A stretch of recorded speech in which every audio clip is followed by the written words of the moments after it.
Welcome back to AM Northwest. Our next guest knows the tricks for making almost anything vegan, even cheesy dishes. Here to share her recipe for cheesy broccoli soup, we welcome back the author of Sanctuary Chef, our vegan national treasure, Amy Webster. Hi, Helen. How you doing, cutie pie? Good. How are you? Good. So tell us about this cheesy broccoli soup. Yes, I know. We're gonna make a cheesy broccoli, creamy broccoli soup. Okay. With no dairy. Okay. Yes. I don't know how you do that. Yeah. Okay. Well, I'm gonna show you because it's really easy. Actually, Okay. I know you wouldn't think this, but it is really easy. I am gonna start with some sautéed onions and garlic. Get that stuff going. Okay. While we do the rest. So this is how we make the cream. I've got some oat milk in here, and you can use soy or almond milk, whatever kind of plant-based milk that you like in a high-speed blender. Okay. But to make it nice and thick, I'm going to use pepitas. You know what pepitas are? Yeah. Yeah, pumpkin seeds. So, and the problem with using these in a lot of dishes is it might turn it green, but this is broccoli soup, so nobody cares. Oh, well, there's that. Okay. Right? Yeah, that makes sense. But you also do not have to soak them, and they are technically a seed, so they're not. There's no nut allergy with this, so they're great for this. Oh, that's a good point. So I'm just using about a cup, and I would love for you to help me if you want to blend them. It'll take really, go really quick. I'm going to heat some oil here. Is that in there? Yeah. Okay. Nope, see, I did do something wrong. No, you didn't. You Okay. are. Okay. Just takes a couple seconds. See how it's all blended up and it's nice look at that. Thick? Yeah. Okay. Now I'm going to add a little bit of flour. Oh, let's stop it though. Before you took the lid off. Okay. Just to thicken it up. There you go. Thank you. And then one more whirl. We'll go really high real quick. This is like an industrial blender. Yeah, that is my favorite. That Vitamix I've had for years and years. I love it so much. Love it. So we're going to use that and mix everything. So hang on one second. Okay. We're going to just kind of cook off some carrots. Okay. And some broccoli, because that's the name of the that's the name of the we soup. definitely need some broccoli, right? So we're just going to get these kind of going and nice and saute. Some olive oil. They're all softened nicely. And I've also got some onion and garlic here. Now, once all the ingredients are together, you can transfer this into the Vitamix to blend it. Yeah. Or you can put it all back in here and just use an immersion blender. Okay. So if you're doing it on the stovetop, you can do it this way. Okay. I mean, it's kind of 6 of one, half dozen of the other, right? So maybe, do you want to put them in the Vitamix? Yeah, let's put them in the Vitamix. So if you kind of just bring the canister over here, I'll kind of add. Oh, just this part we only need. Oh, okay. Sorry. Yeah, sorry. So we've got just some onion and garlic cooked in some olive oil, so you got all that good flavor. Sure. And that's going to add some smoothness too. This has, let's pretend, sautéed for about 20 minutes. Yeah, but you have already sautéed. I did. I pre-did it.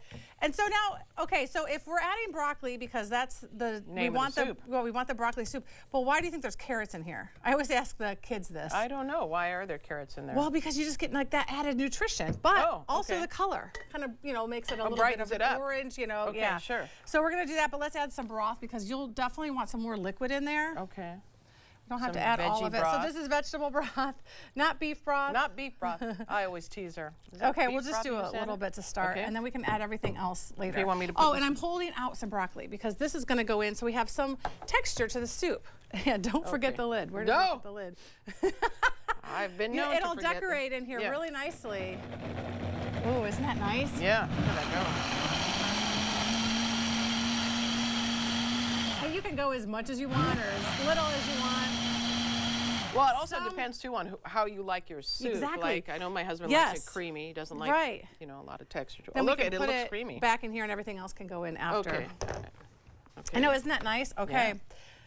Oh, it's so pretty. Look at that.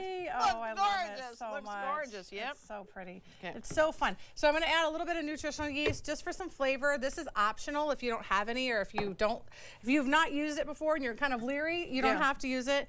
But it really does add it and make it a little nice and cheesy. Yeah, and so that's the cheese part. Yeah. Put that on some low heat. Then all your spices. So I love a good Italian spice, just because you got everything in there. But you want some sage, some thyme.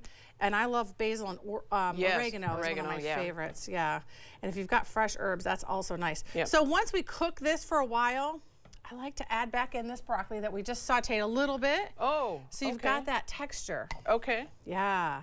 And Look then at that. Look some how vegan pretty that cheese. looks. Let's put in the vegan cheese. Yeah, so now these cheeses now, they do melt. You know, if you haven't tried these cheeses in a long time, I always say if you haven't and you're leery of vegan cheeses, don't let it scare you. These companies have really risen to what we want, and we want it to be a cheese that we're used to. Yeah. It melts, right? Yeah. So they have done it, and so these are some great brands out there, but I just kind of let it stir around here. And the whole idea really is to cut back on your meat consumption. Good for the environment, good for your pocketbook. Yeah. Meat's very expensive these Yeah, days. I know, exactly. Yes, and especially when you consider the environmental impact. Yes. The impact on your health. You know Impact that on your meat, health, yeah. Meat, all processed meat is a carcinogen. It's not even in the category of probable. It's in the same category as tobacco and asbestos. Wow. Processed meat, which is most of our meats these days. Yeah, true. Unfortunately. Yes. Okay, so once the soup, I will Look cover at this that. and let it cook off. Okay. But you know what else I did was I toasted some of those pepitas, Pepitas. some of those pumpkin seeds. Just a little toast with no oil, just in a skillet, and make them nice. And then it kind of, it makes them nice and crispy, a little easier to chew. And I top the soup with that. Okay, So, may I would you like try to try it? it? Yeah, I'll try yes, it. please. I'll It's try a heavy it. bowl. Here we go. Though. Whoops, whoops. Oh, I know, it's a big bowl. I know, I love those bowls. I got them with my friends. They're on a really friend's flight. cute. Yes, they're perfect. Wow. Creamy, That's cheesy. really good. That's really good, Yeah, Amy. thank you. Good. And you've got all those nutrients in there too. You know, you can even use the carrot greens. Just blend them all up. I mean, those are really nutritious too. I mean, That's really good. But you can sneak in some of those good veggies in there and nutrition. And I would think kids would even love this, even though you know they might go, ooh, broccoli. But I no, know. this is yummy. Yeah, don't let them watch them make it. So they don't know what's in it. They just know about cheese. That's yummy. All right, we're going to put the recipe on our thank you. website, and also check out Sanctuary Chef. The Thank cookbook is out now. you. Thank you so much. You're so welcome. Love you. Thanks, Helen. All right, we'll be right back with more AM Northwest. Don't go away. All right, that's good.